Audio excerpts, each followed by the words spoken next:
اعوذ باللہ من الشیطان الرجیم بسم اللہ الرحمن الرحیم الحمد للہ رب العالمین بارئ الخلائق اجمعین والصلاة والسلام على اشرف الانبیاء والمرسلین خاتم النبیین سیدنا و مولانا ابی القاسم محمد اللہم صلی علی محمد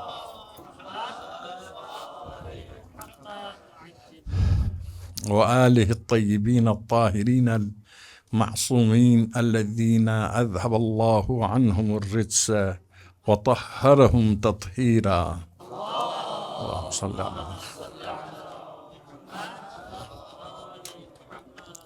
واللعن الدائم على أعدائهم من يوم عداوتهم إلى يوم الدين.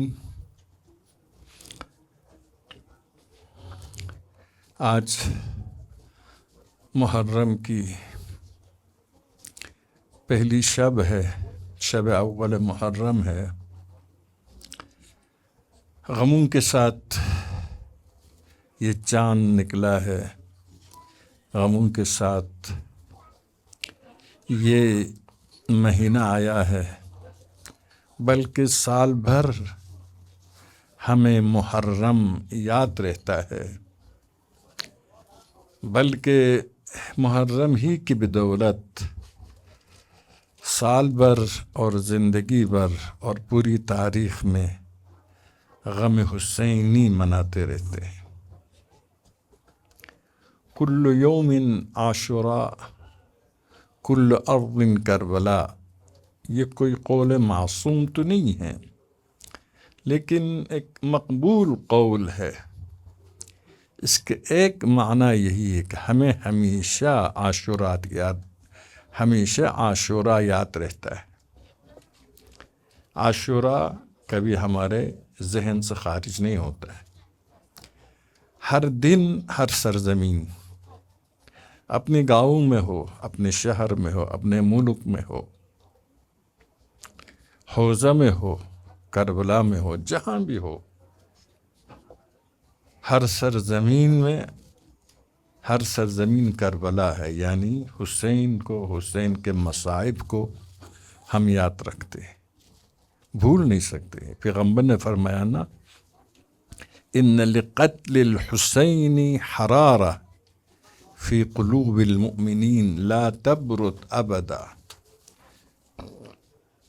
حسین کی شہادت، حسین کے قتل کی وجہ سے ایک حرارت، ایک تپش، ایک سوزش، ایک احتراق مومنین کے دلوں میں رہتا ہے. کبھی یہ حرارت ختم نہیں ہوگی.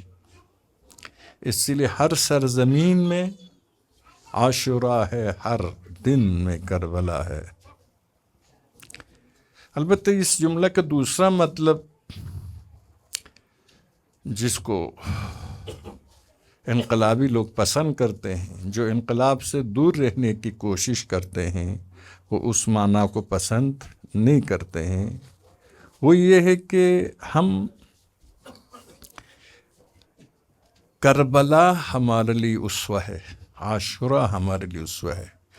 جس سرزمین میں بھی حق و باطل کا مقابلہ ہو، کربلا ہمارے لیے اسوہ حسنہ ہے. جس دن بھی، جس زمانے میں بھی حق و باطل کا مقابلہ ہو، عاشوراء ہمارے لیے اسوہ حسنہ ہے. یعنی کل یوم عاشوراء اسوہ ہے ہر اس دن کے حوالے سے جس دن میں حق و باطل کے درمیان مقابلہ ہو، حسینیت اور یزیدیت کے درمیان مقابلہ ہو. اور جس سرزمین پر بھی حق و باطل کے درمیان مقابلہ ہو، وہاں پر کربلا ہمارے لیے اسوہ حسنہ ہے. صرف رونے کے لیے نہیں ہے، مقابلے کے لیے. اقدار عاشوراء کو، اقدار امامت کو، اقدار اسلام کو زندہ کرنے کے لیے. تو کل یوم عاشوراء کل ارض کربلا. البتہ کچھ لوگ جو اس انقلابی تفسیر سے دور رکھنا چاہتے ہیں ہمارے معاشرے کو، کہتے ہیں کہ عاشوراء کے برابر کوئی دن نہیں ہو سکتا، کربلا کے برابر کوئی سرزمین نہیں ہو سکتی ہے۔ یہ غلو ہے، تاکہ اس جملے سے دور رکھے، جبکہ مراد یہ نہیں ہے۔ کربلا اسوہ ہے، عاشوراء اسوہ ہے، اس لیے کہ حسین اسوہ ہے، امامت اسوہ ہے، امام اسوہ ہے۔ واضح مسئلہ ہے، کوئی علمی پیچیدہ کوئی مسئلہ نہیں ہے۔ آج کل ہم دوبارہ ایک عاشوراء سے، دوبارہ ایک کربلا سے دوچار ہے۔ بہت عظیم ہستیاں جنہوں نے اپنی پوری زندگی دین کے لیے وقف کی تھی، وہ شہید ہو گئے۔ شاید مصلحت نہیں تھی ان کی شہادت کے اور غم کے پہلو کو اجاگر کرے، امت کے دل کو خالی کرنا مد نظر نہیں تھا، اسی لیے اس کے غم کے پہلو کو زیادہ اجاگر نہیں کیا گیا، بلکہ بالکل اجاگر نہیں کیا گیا۔ جبکہ ایسے سرداران شہید ہو گئے ہیں جن کی مثال دنیا میں بہت کم ملتی ہے، تاریخ میں ایسی مثالیں کم ملتی ہے۔ ایسے سرداران جنہوں نے اپنی پوری زندگی وقف کی دین کے لیے، ایسے سرداران اور پھر ایسے سائنسدان۔ آپ جانتے ہیں قابل سردار ہو، سائنسدان ہو، جو بھی ہو، قابل جو ہوتا ہے وہ خواہ نہیں ہوتا، وہ پیدائشی طور پر قابل ہوتا ہے، پھر تربیت کے نتیجے میں زیادہ شگوفہ ہو جاتا ہے۔ عام آدمی 1000 مرتبہ کوشش کرے بھی اس درجے تک نہیں پہنچ سکتا ہے۔ جتنے قابل لوگ ہوں گے ان کی قابلیت ذاتی ہوتی ہے۔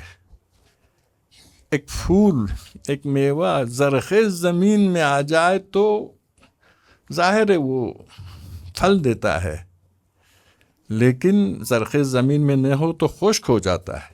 لیکن وہ دوسرا کوئی کانٹا اسی زرخیز زمین میں آ جائے، کانٹا ہی کانٹا رہتا ہے، وہ نہ پھول دیتا ہے نہ پھل دیتا ہے۔ تو یہ انتہائی قیمتی شخصیات ہے، ہزاروں میں لاکھوں میں ایک ہوتے ہیں، اور ان کو خدا توفیق دیتا ہے ایک مناسب جگہ پر، مناسب مکان میں، مناسب زمان میں، تو وہ ترقی کرتے ہیں، امت کے لیے بڑی خدمات انجام دیتے ہیں۔ بہت عظیم ہستیاں ہیں، کوئی معمولی نہیں ہیں۔ عرض کیا برخلاف ہم انقلاب کے پہلے سال مکمل ہونے سے پہلے میں ادھر آیا ہوں، برخلاف روش انقلاب کے شہادت کے وقت شدت کے ساتھ غم مناتے تھے، اس روش کے برخلاف اس دفعہ ایسی شخصیات کی شہادت کے بعد غم نہیں بنایا۔ عربوں کا ایک رسم ہے کہ جب تک جنگ ہو رہی ہے وہ غم نہیں مناتے تاکہ حوصلے پست نہ ہو۔ یہاں تو کچھ اور ہدف تھا، کیونکہ دشمن کا ہدف اندر اختلاف ڈالنا تھا، اس سے لوگوں کے درمیان غم و غصے زیادہ ہو جائے تو نا امیدی بڑھ سکتی۔ نا امیدی بڑھانے کی ہر ممکن کوشش کی جاتی رہی ہے اور کی جاتی رہے گی۔ شیطان کا کام یأس پھیلانا ہے، مایوس کرنا ہے۔ تو یہ ہستیاں ہمارے درمیان سے چلی گئی، لیکن خدا کے شکر ہے انہوں نے ایسے افراد کی تربیت کی ہے جنہوں نے اس علم کو گرنے نہیں دیا۔ اور آپ خود نے دیکھا یورپ، امریکہ نے عالمی ایجنسیوں میں بھی ہر جگہ پر ایران کو شکست دینے کے لیے کتنی سازشیں کی تھی، کتنے اسلحہ دیا تھا، اور آخری حملہ ایران پر کرنا چاہتا تھا تاکہ ہمیشہ کے لیے انقلابی آواز بند ہو جائے۔ آپ جانتے جنگ خندق میں 10,000 یا 12,000 عرب جمع ہو گئے، عرب کی تاریخ میں اتنی بڑی جنگ کبھی دیکھنے میں نہیں آئی تھی. کہتے تھے اس جنگ کو انہوں نے اس جنگ کا انتظام کیا, تمام قبائل کو بلایا, اور یہودیوں نے جو شہر کے اندر تھے مدینے کے, انہوں نے بھی خیانت کی. چاہتے تھے آخری وار کرے اور مسلمانوں کو ختم کرے. یہاں پر بھی باہر کے دشمن اندر کے منافقین نے مل کر آخری وار کرنا چاہتے تھے. آپ دیکھتے ہیں اندر کتنے افراد شہید ہو گئے اندر کے منافقین کی وجہ سے. لیکن علم گرنے نہیں رہی. وہاں تو حیدر کرار تھے, لیکن یہاں پر حیدر کرار کے مکتب کے شاگردان ہیں. شہادت کو نابودی, عدم, نقصان, خسارت نہیں سمجھتے ہیں. شہادت کے وقت تبریک پہلا کہتے ہیں, تسلیت دوسرے میں کہتے ہیں. یعنی جنتی ہونے کی تبریک, لیکن ہم سے بچھڑنے کی تسلیت, اپنی محرومیت کی تسلیت. تو بہت سخت تاریخ میں عظیم اوقات میں امتحانات یا عروج تک جانے کا ذریعہ ہے یا پستیوں میں گرنے کے ذریعہ ہے. امتحانات میں کامیاب کون ہے؟ وَلَنَبْلُوَنَّكُمْ بِشَيْءٍ مِّنَ الْخَوْفِ وَالْجُوعِ وَنَقْصٍ فِي الْأَمْوَالِ وَالْأَنفُسِ وَالثَّمَرَاتِ وَبَشِّرِ الصَّابِرِينَ. امتحانات میں, مصائب میں, مشکلات میں کامیاب کون ہے؟ خوشخبری کس کو سنانا ہے؟ صبر کرنے والوں کو. صبر کا معنی برداشت صرف نہیں ہے. برداشت کرنے والے دو گروہ ہیں. ایک عربوں کی طرح غلامانہ شکل میں برداشت کرتے ہیں, ذلیلانہ شکل میں برداشت کرتے ہیں. ایک بہادروں کی طرح مقابلہ کرتے ہوئے میدان جنگ میں آنے والے مشکلات کو برداشت کرتے ہیں. غلام خدمت کرتے ہوئے آنے والے مصائب کو برداشت کرتے ہیں. آزاد انسان مقابلہ کرتے ہوئے آنے والے مشکلات کو برداشت کرتے ہیں. جنگ بدر میں کیا فرماتا ہے؟ ان یکم منکم عشرۃ صابرہ یغلبوا مئۃ. صبر کرنے والے 10 ہو 100 پر جیت جائیں گے. میدان جنگ میں مقابلہ کر رہا ہے, تیروں اور تلواروں کی بارش ہو رہی ہے, ان تمام مشکلات کے ساتھ مقابلہ کرتے ہوئے آگے بڑھنا, منزل مقصود تک پہنچنا صبر ہے. دب کر, ذلیل ہو کر, پست ہو کر, غلامی قبول کر کے بیٹھنے والا صبر نہیں ہے. تو دیکھیے ابھی دنیا عرب پیسہ بھی ہے, اسلحہ بھی ہے, بہت اعلیٰ. ایران کے پاس آپ نے دیکھا جہازوں کا کیا حالت, جہاز دیا ہی نہیں گیا ہے نا. ممنوع تھا ایران کو اسلحہ بیچنا. اور پھر فدافن کے بھی کوئی انتظام نہیں تھا. حزب اللہ کی بھی مشکلہ یہی تھا.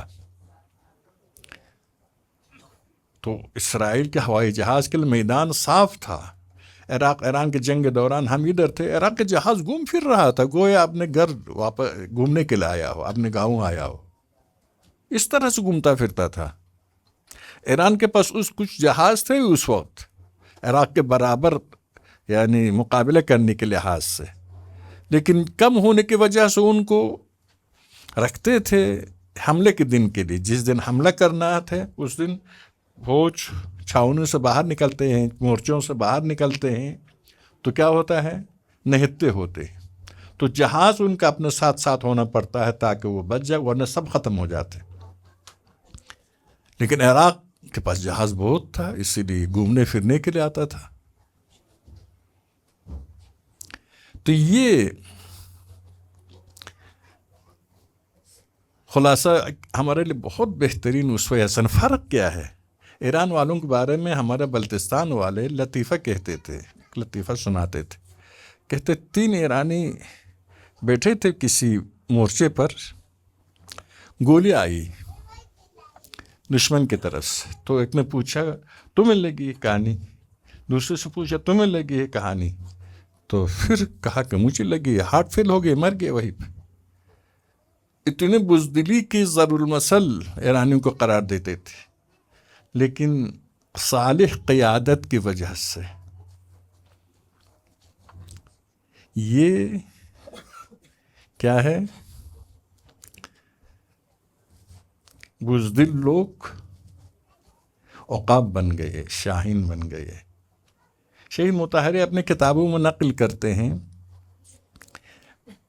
نادر سے، نادر شاہ سے، ظاہر بہت بڑا لیڈر گزرا ہے ایران کا، بادشاہ بھی ایران پر. اس سے پہلے افغانیوں نے حملہ کیا تھا، تاریخ افغانیوں میں یہی ہے، وہ ابھی بھی کہتے ہیں ایرانی ہم سے دشمنی کرتے اسی حملے کی وجہ سے. کیا ہے، محمود افغان، اشرف افغان، دو بھائی تھے، حملہ کیا اور صفوی بادشاہت کے آخری بادشاہ کو ختم کر دیا، اصفہان پر قبضہ کیا. چند سال رہے، زیادہ نہیں رہ سکے، 7 سال. تو اس کے بعد نادر آیا، بہت بڑا فوجی لیڈر، کمانڈر، سردار. تو نادر نے اپنے فوج میں دیکھا ایک بوڑھے کو، بوڑھا ہے لیکن بڑی بہادری کے ساتھ لڑتا ہے. اس کو بلایا، کہا کہ بھئی یہ جو افغان، اشرف افغان، محمود افغان تھے، اس وقت تمہارے شہر پر قبضہ کیا تھا، تمہاری طاقت کہاں گئی تھی؟ اس نے کہا کہ اس وقت میں جوان بھی تھا، میں جوان بھی تھا، لیکن تم نہ تھے. یہ لیڈر کا اثر ہے وہی تیرے زمانے کا امام جو تجھے حاضر و موجود سے بیزار کر دے، موت کے آئینے میں دکھا کر رخ دوست، تجھ کو حاضر و موجود سے بیزار کر دے. اتنے بڑے بڑے ہدف دے گا کہ یہ بس زندگی، مادی زندگی، حقیر زندگی کو زندگی نہیں سمجھتا ہے. اعلیٰ حاضر و موجود سے کیا ہے، تمہیں بالا تر لے جائے، وہی امام ہے. سمجھائے گا کہ تم انسان ہو، انسان کا ہدف کیا ہونا چاہیے.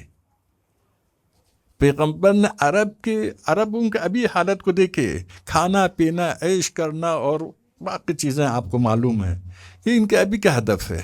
اس وقت ان کا کیا ہدف ہو سکتا تھا، لیکن پیغمبر خدا نے ان کو اوپر لایا. تعالی کی طرف آ جاؤ، بلندی کی طرف آ جاؤ.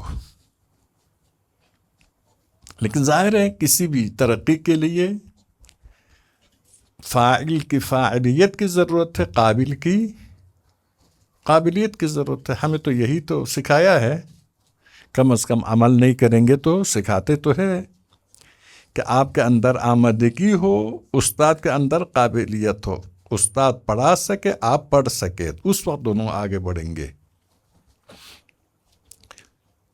تو عرض یہ کر رہا تھا کہ خلاصہ یہ انتہائی اہم وقت ہے، دعا کرنے کا وقت ہے. خلاصہ رہبران دین، رہبر معظم انقلاب جو اس وقت خدا کا تحفہ ہے. میں ابتدا میں سمجھتا تھا یہ الفاظ، نعروں کے الفاظ برابر نہ آنے کی وجہ سے اس نعرہ کو انتخاب کیا. رہا امام خمینی کے بعد دست خدا بر سر ماست، خامنئی رہبر ماست، یعنی خامنئی جو ہمارا رہبر بن گئے، یہ خدا کی رحمت تھی، خدا کی خصوصی رحمت ہمارے اوپر تھی کہ ان کو رہبر بنا. لیکن ابھی سمجھتا ہوں کہ واقعاً نعرہ بنانے والوں نے جس طرح سے بنایا ہو، لیکن حقیقت کی طرف اشارہ تھا، یہ رحمت خدا ہے، لائق رہبری. کسی اور کو رہبر بنانے کے انتظام تھا، بہت کچھ کام ہوا تھا، اس کا ہٹنا نظام کی کمزوری، امام خمینی کی کمزوری کے باعث تھا. لیکن اس کے باوجود یقیناً اس کے جانے کے بعد سمجھ میں آیا کہ رحمت خدا یہی تھی کہ یہ شخصیت امت کے رہبر بن جائے. تو عرض یہ ہے، آج محرم ہے. محرم امام خمینی نے جو ایک اہم کام کیا ہے، کارٹر کو کہا تھا، کارٹر تم ہمیں جنگ سے ڈراتے ہو، جس قوم کے پاس محرم ہو اس کو جنگ سے مت ڈرایا کرو. جس قوم کے پاس رمضان ہو اس قوم کو اقتصادی پابندیوں سے مت ڈرایا کرو. بس یہ جنگ سے 40-46 سال مسلسل جنگوں میں پھنساتے رہے ہیں بالواسطہ بلا واسطہ، اس کے باوجود آپ دیکھ رہے ہیں. لیکن ظاہر ہے کوتاہیاں بھی بہت ہے. یہ کوتاہیاں نہ ہوتی تو عروج پر پہنچتے. لوگوں کی کوتاہیاں ہیں، دین سے بے خبری ہے، دین کی نسبت میں بے عملی ہے. ایک تعداد میں مخلصین ہے جو دین کو جانتے بھی ہے، عمل بھی کرتے. انہی کے بدولت یہ روایات میں ہے نا، ایک قوم پر خدا عذاب نازل کرنا چاہتا تھا تو ان کے درمیان ایک بوڑھے کی داڑھی آسمان کی طرف تھی، سو رہا تھا. کہا کہ یہ اپنا رخ بدل دے، اس کے بعد عذاب نازل کرو. یہ ایک مثال ہے. یعنی ایک آدمی بھی نیک ہو تو آپ مستحق رحمت خدا ہو سکتے. تو اقلیت میں کم از کم ایسے مخلصین ہیں جو آپ دیکھ رہے ہیں، آپ تجربہ بھی کر رہے ہیں، سن بھی رہے ہیں. انہی کی وجہ سے یہ نظام باقی ہے. لیکن ہمیں 1 کو 10 بنانا ہے، 10 کو 20 بنانا ہے. انشاءاللہ اس کے طرف آگے بڑھیں گے. یہ ہماری طرف سے کوشش کرنا، ہماری ذمہ داری یہ ہے کہ دین کو سمجھے، دین پر عمل کرے اور بصیرت کو میں اضافہ کرے، پھر دوسروں کو بھی سمجھائے، دوسروں کی بھی رہنمائی کرے، دوسروں کی بھی رہبری کرے. خلاصہ زندگی جہاد کا نام ہے. انما الحیات عقیدۃ و جہاد. زندگی حیات طیبہ کیا ہے؟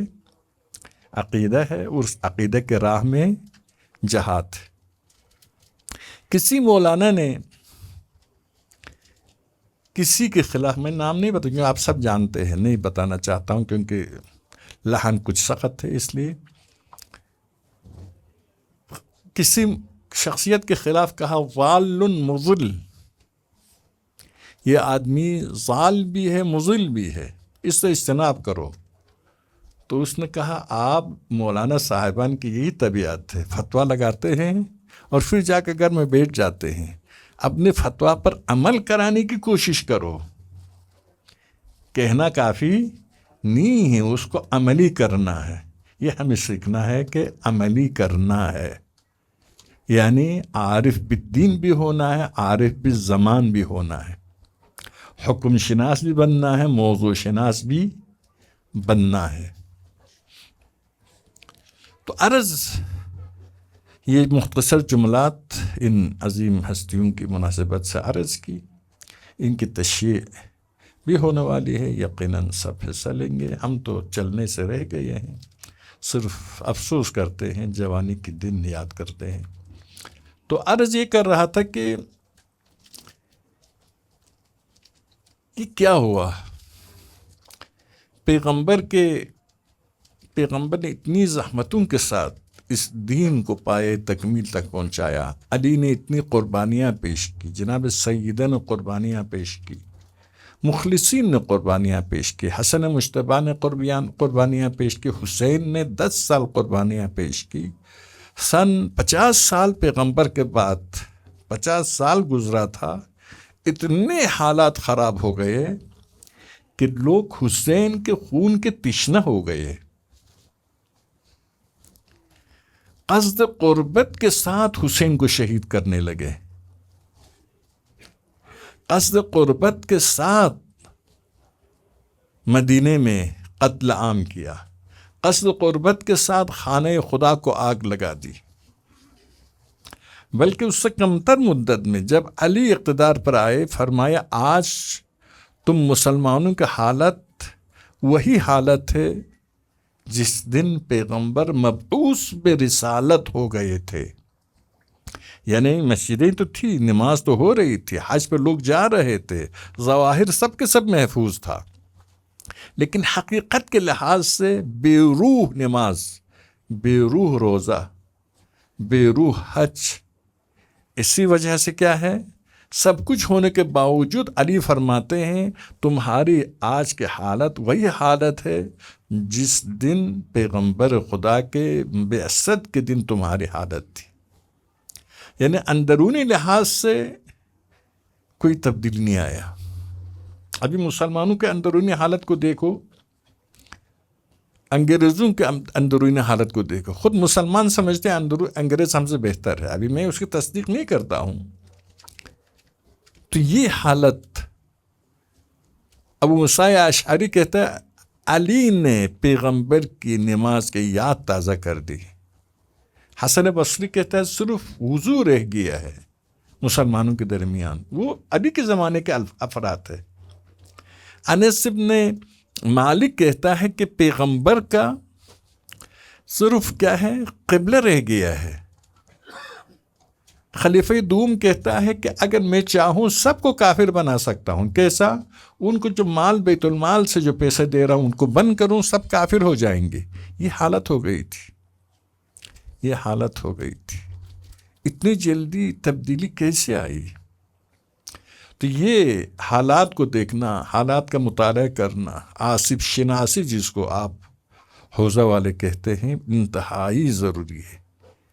انقلاب اسلامی ایران میں بھی عرض کے کچھ مخلصین ہیں، انہی کی بدولت یہ رحمتیں نازل ہو رہی ہے، ورنہ کافی بدل گئے ہیں. اس حقیقت کا آپ انکار نہیں کر سکتے ہیں.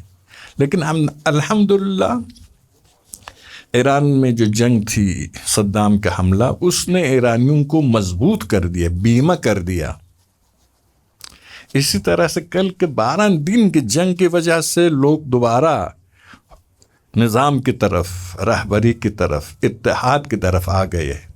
لیکن اس کے بعد وہ پوری کوشش کریں گے دوبارہ پہلی حالت سے بدتر کرنے کی، جس کا حل وہی ہے حکومت اپنی مضبوط ہونے کا ثبوت فراہم کرے، اور یعنی ہر غلط کام سے غلط کام کرنے والا ڈر جائے. حکومت سے اچھا آدمی نہ ڈرے، غلط آدمی ڈر جائے. اور تبیین صحیح ہو. تبیین بالکل ہماری طرف صحیح نہیں ہے.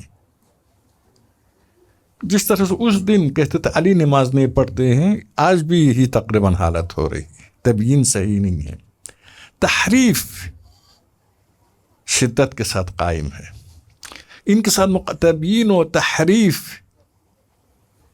سے مقابلہ کرنے کی سب سے زیادہ صلاحیت علماء کے پاس. ابھی سوشل میڈیا اگرچہ زیادہ طاقت ان کے پاس ہے، لیکن تب بھی اس تلوار کے مانند ہے جس کی 2 دھار ہے. ہم بھی استفادہ کر سکتے، فکر دے سکتے، بنیادوں کو مضبوط کر سکتے ہیں. ممکن ہے جنگ کے دنوں میں موقع نہ ملے، لیکن بعد میں موقع مل جائے گا. افکار کو بنائے. لیکن ہنر ہمارے پاس ہونے کی ضرورت ہے. ہنر ہو. شہید مطہری مثال دیتے، ایک بادشاہ کی بیٹی دین کی طرف آ گئی تھی، تو ایک پادری نے سوچا اس کو زیادہ متاثر کروں، تو ایک مردہ کی کھوپڑی اس کے سامنے کر دیا. تو لڑکی اتنی متنفر ہو گئی، بالکل دوبارہ کافر ہو گئی. کچھ کیا ہے آپ کے پاس طریقہ آتا ہو صحیح طریقے سے انسانوں کو سمجھ کر کیا ہے اس تک پیغام پہنچانے کی ضرورت ہے. نفسیات الگ ہوتی ہے. کہتے ہیں نا علم میں سلمان ابوذر کے پاس آتا تو قتل کر دیتا. یعنی ظرفیت بھی چاہیے نا. ظرفیت بنائے. ظرفیت بنانے کے نفسیاتی مسئلہ ہوتا ہے. ایک ہوتا ہے علم، ایک ہوتا ہے بصیرت، ظرفیت. وہ بنائیے. انشاءاللہ ہمارے حوزات ابھی ظاہر ہے امت کے رہنمائی، رہبری، تربیت کی ذمہ داری ہے.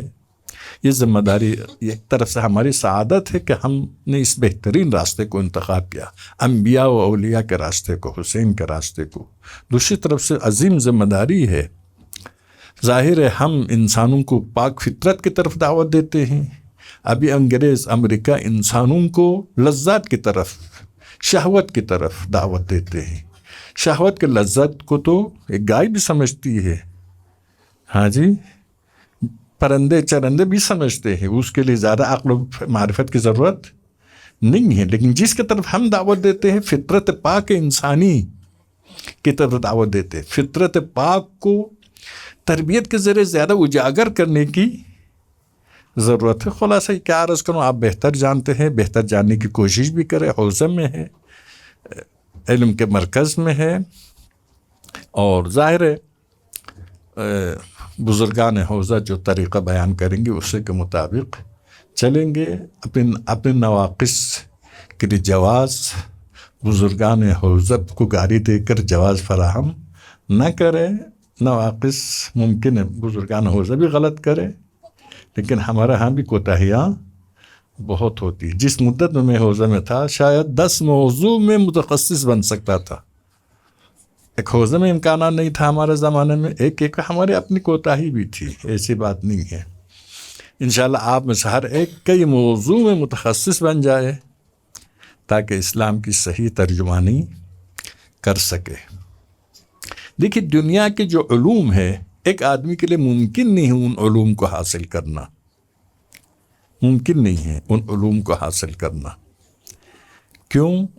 کسی کتاب میں لکھا تھا مجلے میں 800 سال عمر چاہیے صرف ایم اے تک پڑھنے کے لیے، دنیاوی علوم، دنیاوی سارے علوم پڑھنا چاہے 800 سال عمر چاہیے۔ تو کیا کرے، یہ علوم ہے یا نہیں؟ پورا انسانی معاشرے میں یہ علوم ہے، ایک کے پاس نہیں ہے، ایک کے پاس یہ سارے علوم نہیں ہیں، لیکن پورا انسانی معاشرے میں یہ علوم ہے، یعنی پورا اس انسانی معاشرے ان علوم سے بہرمند ہو سکتے ہیں، استفادہ کر سکتے ہیں۔ لیکن ایک آدمی کے پاس کیا صرف ایک علم ہے، ایک علم میں خود مہارت حاصل کرے گا، باقی علوم میں دوسروں کی مہارتوں سے استفادہ کرے گا۔ ایک علم میں خود مجتہد، دوسرے علوم میں خود مقلد ہوگا، دوسروں سے استفادہ کرے گا۔ علوم حوزہ میں بھی یہی ہے۔ علوم حوزہ میں کم از کم شعر مطہری کی کتاب ہے حوزہ میں کیا ہونا چاہیے، اس سلسلے میں شاید ابھی مجھے صحیح یاد نہیں، 30-35 موضوع ان میں اسپیشلسٹ ہونا چاہیے۔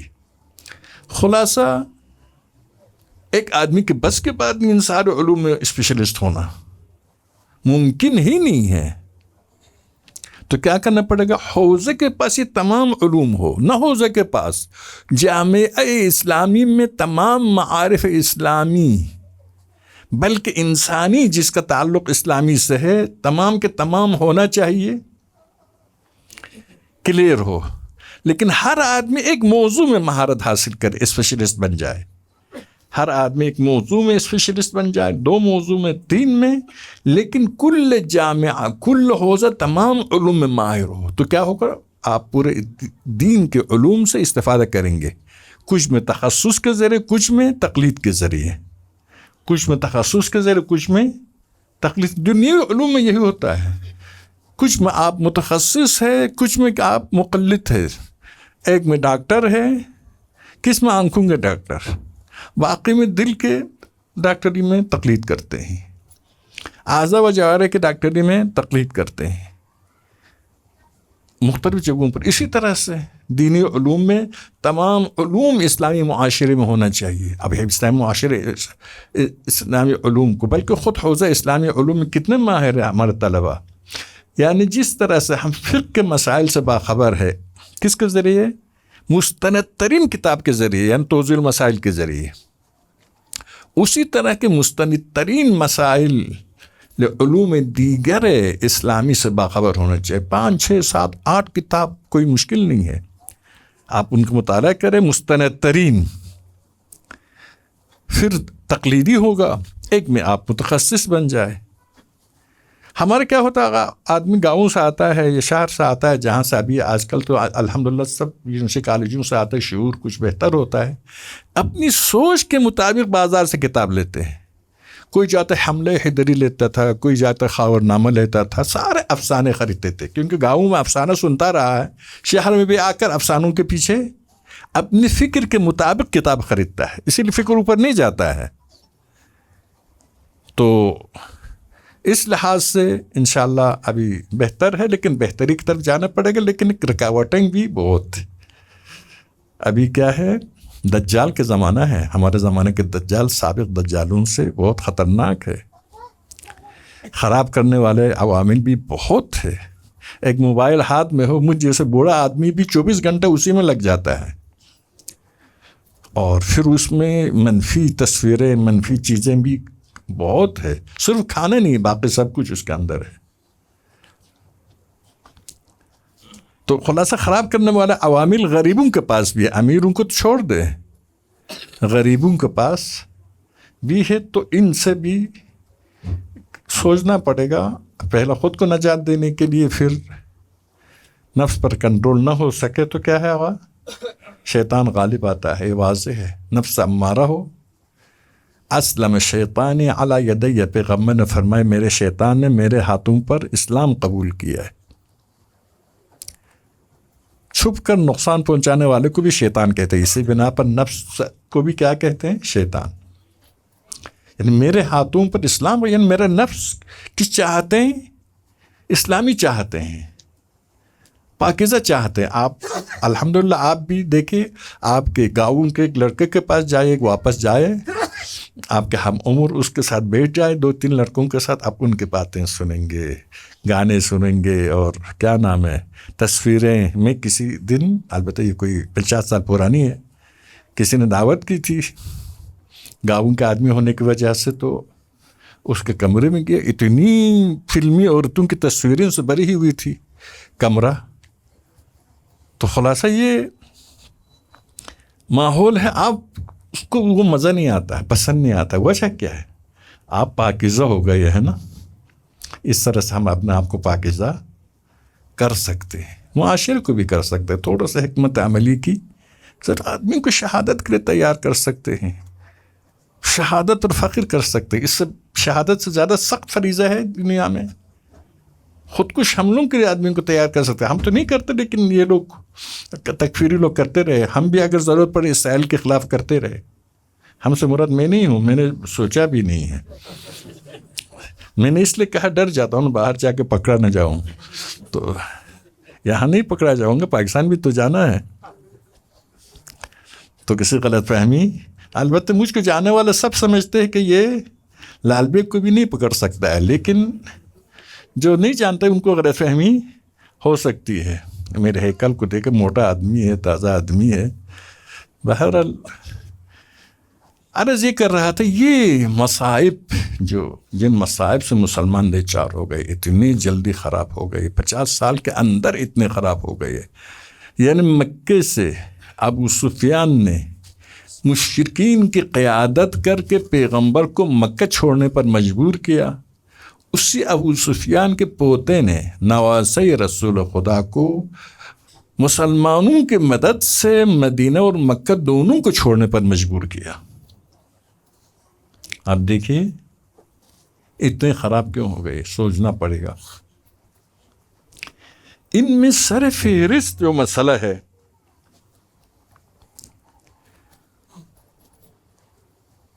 جس کی وجہ سے اسلام کی یہ حالت ہو گئی، یہ منافقین ہے. منافقین ایک دور کے لوگ نہیں ہیں، ہمیشہ انسانی معاشرے میں منافقین ہوں گے. منافق یعنی آپ کے ساتھ اندرون میں ایک نہیں، ظاہر میں ایک. ظاہر میں آپ کے ہم فکر ہے، آپ کے گروہ میں شامل ہے، آپ کی پارٹی میں شامل ہے، آپ کے انجمن میں شامل ہے، لیکن اندرون میں مخالف ہے.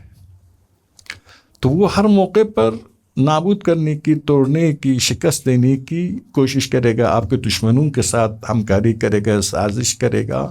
یہی طریقہ کار ہے. لیکن اسلامی منطق میں منافقین، حقیقتاً منافقین کو مخصوص کیا ہے. آپ سورہ منافقین کو دیکھیے، پھر سورہ بقرہ کے شروع کو دیکھیے. مخصوص کہ جو خدا کو نہیں مانتے ہیں، رسول خدا کو نہیں مانتے ہیں، اور آخرت کو نہیں مانتے ہیں، اور ظاہراً مسلمانوں کے ساتھ ہوتے ہیں اور کہتے مانتے ہیں. البتہ منافقین جو خدا کو نہیں مانتے ہیں وہ مسلمانوں والا خدا، ورنہ مشرکین بھی تو خدا کو مانتے تھے، لیکن ایسا خدا جو مشرکین کے اہداف کے مخالف نہ ہو. ابھی دنیا میں ترقی یافتہ دور میں ایسے خدا کو لانا چاہتے ہیں جو انسانوں کے مفادات کے ساتھ نہ ٹکرائے، بادشاہوں کے، ظالموں کے، استعمار کے، سامراج کے مفادات کی مخالفت نہ کرے، ایسا خدا ڈھونڈ رہے ہیں۔ اسی لیے دلائی لاما ہے اور وہ کنفیوشیوس ہے وغیرہ اس قسم کے جو خدا، صرف آپ اس کے ساتھ کیا کریں، خلوت کرے، سکون کا باعث بنے گا۔ یورپ میں لاکھوں کی تعداد میں جوانوں کو جمع کرتے ہیں اور خلوت نشینی کرتے ہیں خدا کے ساتھ، تو جو روحانی تشنگی ہے اس کے لیے بھی بہتر ہے، اور وہ خدا ٹرمپ کے خلاف بھی دعوت نہیں دیتا ہے، اسرائیل کے خلاف بھی دعوت نہیں دیتا ہے، اور کسی اور خدا کے پاس نہ جانے کے لیے تکفیریوں کو خدا کو پیش کیا، ایسا بے رحم خدا جو چھوٹے بچوں پر بھی رحم نہیں کرتا، تاکہ اصلی خدا یعنی اہل بیت نے جس خدا کا عقیدہ پیش کیا ہے اس خدا کی طرف کوئی نہ جائے۔ تو عرض یہ کر رہا تھا کہ ضرورت اس بات کی ہے کہ منافقین جو ہے، بس بعض اوقات روایات نے جو فرمایا اگر آپ امانت دیں گے، امانت کا خیال نہیں رکھے گا، سچ بات کرے گا تو سچ نہیں بولا گا، اس کو بھی منافق کہا، وہ مجازی منافق ہے۔ آپ ایک بات مد نظر رکھیں، اس پر آپ محقق ہے، مزید تحقیق کریں۔ کافر ایک اعتقادی کافر ہے جو فقہ کے لحاظ سے کافر ہوتا ہے، مسلمان نہیں ہوتا ہے، نجس بھی ہوتا ہے، بہرحال وہ معیارنی کافر ہے، اعتقادی کافر۔ ایک عملی کافر، حج کرو ورنہ مسیحین او یہودین، من ترک الصلاۃ متعمدا فقط کفر۔ تاویلیں کرتے ہیں یہاں پر، آپ عبارت کو دیکھیں، جو جان بوجھ کر نماز کو چھوڑے وہ کیا ہے، کافر ہے۔ تو یہاں پر یہ کفر عملی ہے، یعنی عملاً یہ آدمی کافر سے مختلف نہیں ہے مقام عمل میں۔ ہاں جی، عمل کو دیکھے تو شرمائے یہود، جو کہتے ہیں ایک شعر ہے اردو میں، تمہارے عمل کو دیکھ کر یہود بھی شرمائیں گے۔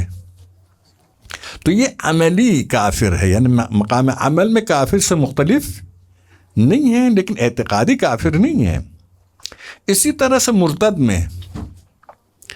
مرتد اعتقادی ہے، خدا و رسول آخرت کو مانتا تھا، اس نے اس کو چھوڑ دیا، بالکل اپنے جاہلیت کے دور کی طرف چلا گیا، یہ مرتد اعتقادی ہے۔ مرتد عملی یہ ہے کہ امامت کے مسئلے میں جو حکم اللہ ہے، حکم اسلام ہے، اس کو نظر انداز کرے، تو واپس کے ارتداد ہے نا، واپس کیا ہے کس کی طرف، یعنی عملاً مرتد ہے، مقام عمل میں مرتد ہے۔ جس طرح سے کافر عملی مقام عمل میں مرتد، عملی مقام عمل میں مرتد ہے۔ بعض اوقات شیعوں پر اعتراض کرتے یہ لوگ سارے صحابہ کو کافر سمجھتے، یہ مجازی ارتداد ہے۔ جس طرح سے کافر عملی کو کافر کہنا مجازی ہے، یعنی اس کافر کے ساتھ شباہت ہے، کافر اعتقادی کے ساتھ شباہت کے بنا پر کافر عملی کو کافر کہتے ہیں، مرتد حقیقی کے ساتھ شباہت کے بنا پر مقام عمل میں مرتد عملی کو کافر کہتے ہیں۔ اسی طرح سے منافق میں بھی ہے، ایک منافق اعتقادی ہے، خدا رسول آخرت کو نہیں مانتا، ایک منافق ہے جو عملی ہے، یعنی مقام عمل میں اسی منافق جیسا عمل کرتا ہے، اسی لیے منافق عملی ہے۔ ایک درود پڑھے محمد وآل محمد۔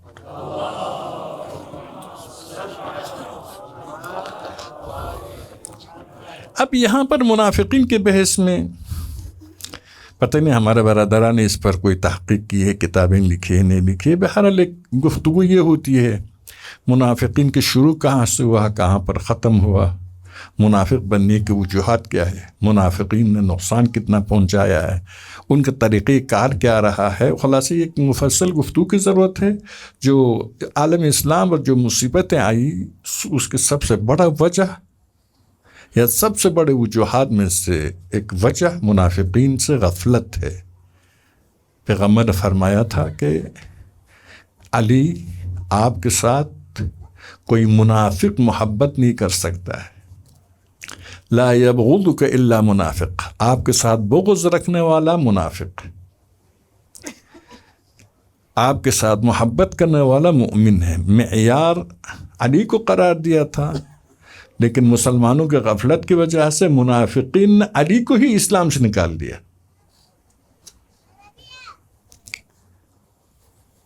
70,000 ممبروں پر سب وہ لعن کیا گیا. تی منافقین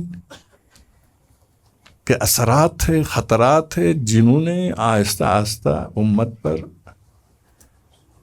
حملہ کیا، اسلام پر حملہ کیا. اور آپ دیکھ رہے ہیں مسلمانوں کی ابھی تک کے حالات دیکھیے. ایام محرم ہے، ان دنوں کو ہم دہراتے ہیں تاکہ ایک دفعہ دوبارہ اسلام سے رشتہ قائم کرے، اہل بیت کے دربار میں دوبارہ آ جائے، حسین کے ساتھ دوبارہ دل کا رشتہ، عشق کا رشتہ، محبت کے رشتہ برقرار کرے کہ یا حسین یا لیتنا کننا معک، ایک کاش ہم ہوتے تو ہم یقیناً اپنی ذمہ داری انجام دیتے ہیں. یا حسین ابھی بھی آپ ذمہ داری انجام لینے کے لیے تیار ہے، تیرے نام پر روتے ہیں. تاریخ میں سب سے زیادہ اگر کسی مصیبت میں گریہ کیا ہے، حسین کی مصیبت میں گریہ کیا ہے. سب سے زیادہ آنسو بہایا گیا ہے تو حسین کے لیے آنسو بہایا گیا ہے. تاریخ میں سب سے زیادہ خون حسین کے غم کے لیے، حسین کی زیارت کے لیے دیا گیا ہے. اسی لیے یہ عاشوراء تمام تر عظمت کے ساتھ قیام مہدی تک باقی رہے گا، شاید قیامت تک. اصل اس کا ہدف آخری امام کے لیے لشکر تیار کرنا ہے، آخری امام کے لیے عالم کو تیار کرنا ہے. حسین سب سے بڑے شفیع ہے، یعنی کیا، حسین کے مجالس کے ذریعے سب سے زیادہ انسانوں کی ہدایت ہو جاتی ہے. سب سے زیادہ انسان دائرہ اسلام میں آتے ہیں، دائرہ عمل میں آتے ہیں، دائرہ ولایت میں آتے ہیں. سلام حسین پر، سلام ہو مظلومیت حسین پر. آپ دنیا میں سنیں گے مسلمان ایک دوسرے کو مبارکبادی پیش کرتے ہیں، سال نیا سال ہے، لیکن ہم غم کے پیغام دیتے ہیں، اس لیے کہ ہم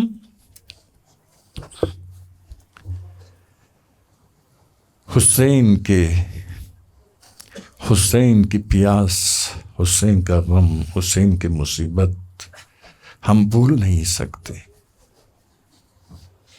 عزیزوں کے غم بھول جائیں گے. اسی محرم میں ہمارا عزیز دنیا سے چلا جائے، اپنے عزیز کا غم نہیں منائیں گے، حسین کے مجلس کرائیں گے. نہیں، محرم نہیں، سال بھر کے کسی بھی دن ہمارا عزیز کسی سخت مشکل کی وجہ سے اگر دنیا سے چلا جائے تب بھی حسین کی یاد منائیں گے. یا حسین.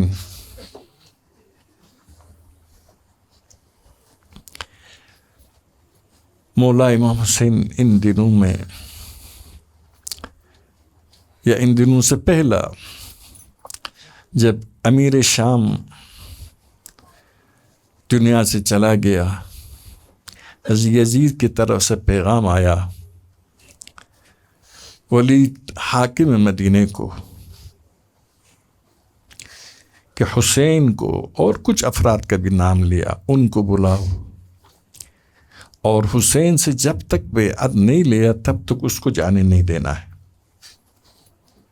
یہاں روایتیں مختلف ہیں، بعض میں یہی تعبیر، بعض میں ہے کہ الگ ایک خط لکھا تھا، اس میں یہ کہا تھا، متعدد روایات کے ساتھ ہے، اس میں یہ کہا تھا حسین کے سر کو تن سے جدا کرو.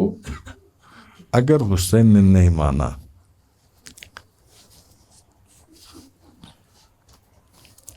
اور مولا مسجد نبوی میں تشریف فرما تھے، امیر مدینے کی طرف سے پیغام آیا، آپ زبیر کے ساتھ، عبداللہ زبیر کے ساتھ محو گفتگو تھے. اس نے پوچھا یا حسین کیا ہو سکتا ہے؟ فرمایا ان کا طاغیہ مر گیا ہے، ان کے طاغوت لگتا ہے مر گیا ہے اور ہم سے بیعت چاہتا ہے۔ پوچھا آپ کیا کریں گے؟ فرمایا میں جاؤں گا۔ عبداللہ زبیر نے کہا میں تو نہیں جاؤں گا۔ وہ اپنا گھر چلا گیا۔ حسین دولت سرا آئے، بنی ہاشم کے 30 جوان کو اپنے ساتھ کر دیا، ننگی تلواریں لے کر 30 جوان آ گئے۔ دارالعمارہ کے باہر اشارہ فرمایا کہ تم انتظار کرو، میری آواز بلند ہو جائے تو اندر آنا۔ حسین چلے گئے۔ ولید نے امیر شام کے موت کی خبر سنا دی اور یزید کی خلافت کی خبر بھی سنائی اور طلب بیعت کی بھی خبر سنائی۔ تو امام نے انا للہ و انا الیہ راجعون فرمایا اور پوچھا تم کیا چاہتے ہو؟ کہا کہ بیعت۔ فرمایا کہ کیا رات کی تاریکی میں مجھ سے بیعت لینا چاہتے ہو؟ یعنی اس رات کی تاریکی کی بیعت کا کیا فلسفہ ہو سکتا ہے؟ تو اس نے کہا مولا آپ جائیے، چلے جائیے، کل دن کے وقت ہم دیکھتے ہیں۔ اس وقت مروان نے کہا ولید حسین کو جانے نہیں دینا ہے، اس لیے کہ حسین اگر یہاں سے نکل گئے تو خون کی ندیاں بہیں گی، لیکن حسین سے دوبارہ بیعت نہیں لے سکو گے۔ حسین نے مروان کی طرف رخ کیا، جلال میں آ گئے، یبن الزرقاء ایقتلنی ہوا ام انت، کون مجھے قتل کرے گا؟ اس کے بعد امیر کی طرف توجہ کر کے فرمایا ایھا الامیر انا اہل بیت النبوہ ومعدن الرسالہ ومختلف الملائکہ بنا فتح اللہ بنا یختم ویزید رجل فاسق معلن بالفسق رجل فاجر معلن بالفسق ومثلی لا یبایع مثلہ۔ ہم خاندان رسالت سے تعلق رکھنے والے، رحمتوں کے آغاز ہم سے، رحمتوں کے انجام بھی ہمارے خاندان پر ہوگا۔ اور یزید مجرم ہے، فاسق ہے اور نفس محترمہ کا قاتل ہے، شارب خمر ہے، مجھ جیسا اس جیسے کہ بیعت نہیں کر سکتا ہے۔ نصبح و تصبحون، صبح ہونے دو، ہم دیکھتے ہیں کہ خلافت کے اور امارت کے اور ولایت کے لائق کون ہے۔ جیسے آپ کے آواز بلند ہو گئی، 30 جوان ننگی تلواریں لے کر آ گئے، عزت و احترام کے ساتھ حسین کو دارالعمارہ سے باہر لے گئے۔ بات آ گئی ہوگی آپ کو۔ ایک اور موقع بھی تھا کہ حسین کی آواز بلند ہو گئی۔ عاشور کے دن فرمایا ابطال الصبا ویا فرسان الحجا مالی انادیکم فلا تجیبونی، میرے بہادروں میں آپ کو بار بار پکار رہا ہوں، آپ جواب نہیں دیتے۔ بعض روایات کے مطابق شہیدوں کے لاشوں میں جنبش ہوئی، گویا شہداء فرما رہے تھے مولا اگر ہماری جان ہوتی ہم دوبارہ اپنی جان آپ پر فدا کرتے۔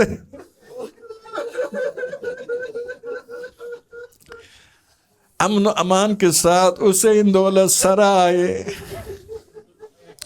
دوسرے دن جب ولید کی طرف سے پیغام آیا، آپ نے مہلت طلب کی اور رات کے وقت اماں جناب سیدہ مادر گرامی کے روضہ پر گئے۔ ماں کی محبتیں یاد آتی ہیں نا۔ ماں نے حسین کے آخری لمحات کے لیے کپڑا تیار کر کے رکھا تھا نا۔ زینب کو وصیت بھی کی تھی بیٹی حسین جب آخری پیراہن طلب کرے سمجھ لینا حسین دوبارہ واپس نہیں آئیں گے۔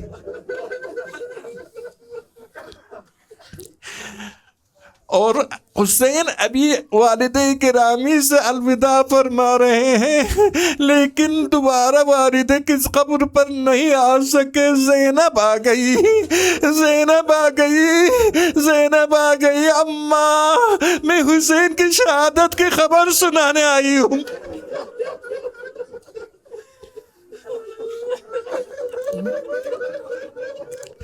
نانا کے روزہ پر گئے، نانا کے روزہ پر گئے، فرمایا نانا آپ کی امت نے بہت اذیت دی ہے، میری کوئی تقصیر نہیں ہے، میری کوئی کوتاہی نہیں ہے، میں معروف کو پسند کرتا ہوں، منکر کو پسند نہیں کرتا ہوں، نانا مجھے اپنے پاس بلائیے، پتہ نہیں پیغمبر کی محبت کی وجہ تھا یا رحمت الہی تھی، حسین کو نیند آ گئی، عالم خواب میں رسول خدا نے فرمایا بیٹا حسین آپ کو عراق جانا ہے، آپ کو عراق جانا ہے، عظیم ذمہ داری انجام دینا ہے، ان اللہ شاء یراک قتیلا وشاء یراہن سبایا، حسین حکم خدا یہی ہے کربلا میں آپ شہادت کے درجے پر فائز ہو، اہل بیت اسیری کے درجے پر فائز ہو۔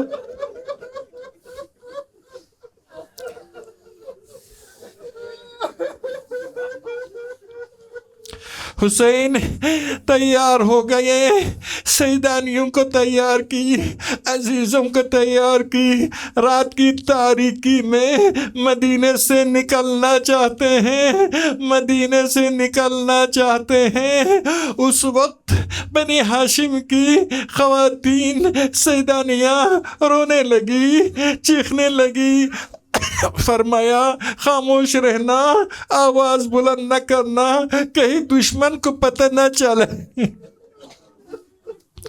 روایت کے مطابق جب کاروان حسینی مدینے سے نکلنے لگے، ایک دفعہ ہودج اور تیار ہو گئے، محملیں تیار ہو گئی، شہزادی زینب آ گئی اپنے محمل پر سوار ہونے کے لیے۔ آپ جانتے تخت لا سکتے تھے، کسی چیز پر پائی مبارک رکھ کر محمل میں سوار ہو سکتی تھی، لیکن علمدار آگے بڑھ گئے، اپنے زانو کو جھکایا، بہن بہن میرے زانو، میرے زانو۔ شہزادی سکینہ جب محمل میں سوار ہونا چاہتی تھی، علی اکبر آگے بڑھے۔ شاید اسی واقعہ کی وجہ سے ہو، جب 11 محرم جناب زینب نے سارے اسیروں کو اپنے اپنی سواری پر سوار کیا، آپ رہ گئی۔ میرے خیال میں زینب نے نہر القمہ کی طرف دیکھا ہوگا، بھیا علمدار آپ نہیں آتے، بہن کو محمل پر سوار کر۔